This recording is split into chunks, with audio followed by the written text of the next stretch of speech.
ইরানের মিসাইল হামলায় নিহত হয়েছেন বেনিয়ামিন নেতানিয়াহু। মধ্যপ্রাচ্যে যুদ্ধ শুরুর পর সামাজিক যোগাযোগ মাধ্যমে ছড়িয়ে পড়েছে এই গুঞ্জন।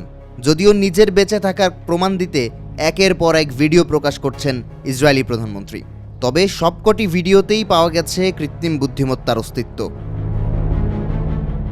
সবশেষ সোমবার নেতানিয়াহুর এক্স অ্যাকাউন্টে নতুন ভিডিও প্রকাশ করা হয়, যেখানে দেখা যায় পাহাড়ি এলাকায় সাধারণ নাগরিক ও সামরিক বাহিনীর সদস্যদের সঙ্গে কথা বলছেন ইসরায়েলি প্রধানমন্ত্রী। ক্যাপশনে লেখা হয়, নির্দেশনা মেনে একসঙ্গে জয় লাভের পথে। তবে ভিডিওটি লক্ষ্য করলে দেখা যায় নেতানিয়াহু হেঁটে যাবার সময় তার অনামিকায় একটি আংটি রয়েছে।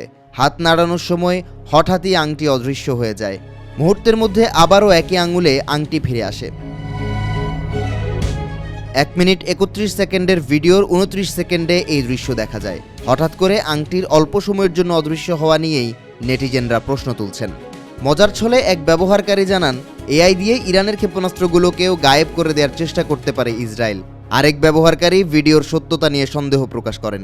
যদিও ভিডিওর এই অংশটি নিয়ে ভিন্ন ব্যাখ্যাও সামনে এসেছে। কেউ বলছেন, আলোর প্রতিফলনের কারণেই কয়েক মুহূর্ত আংটিটি ক্যামেরায় দৃশ্যমান হয়নি, আংটিটি গোটা সময় তার হাতেই ছিল, ফলে ভিডিওটি এআই হবার কোনো প্রশ্নই আসে না। এর আগে রোববার নেতানিয়াহুর ভেরিফাইড এক্স অ্যাকাউন্ট থেকে আরেকটি ভিডিও পোস্ট করা হয়। সেখানে একটি কফি শপে ইসরায়েলি প্রধানমন্ত্রীর দেখা মেলে, কিন্তু ওই ভিডিওটিকে ডিপ ফেক আখ্যা দিয়েছে এআই চ্যাটবট গ্রক।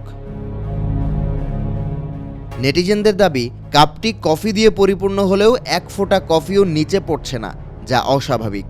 এছাড়াও নেতানিয়াহু জ্যাকেটের পকেটে হাত ঢোকানোর আগেই কাপড়ে নড়াচড়া লক্ষ্য করা গেছে। চ্যাটবটটি বলেছে এটি এআই দিয়ে তৈরি। এটি বেনিয়ামিন নেতানিয়াহুর একটি ডিপ ফেক ভিডিও।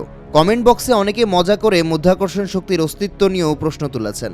যদিও পাল্টা ব্যাখ্যায় এমন দাবিকে ভুয়া হিসেবে উল্লেখ করেছে ইসরায়েলি প্রধানমন্ত্রীর কার্যালয়।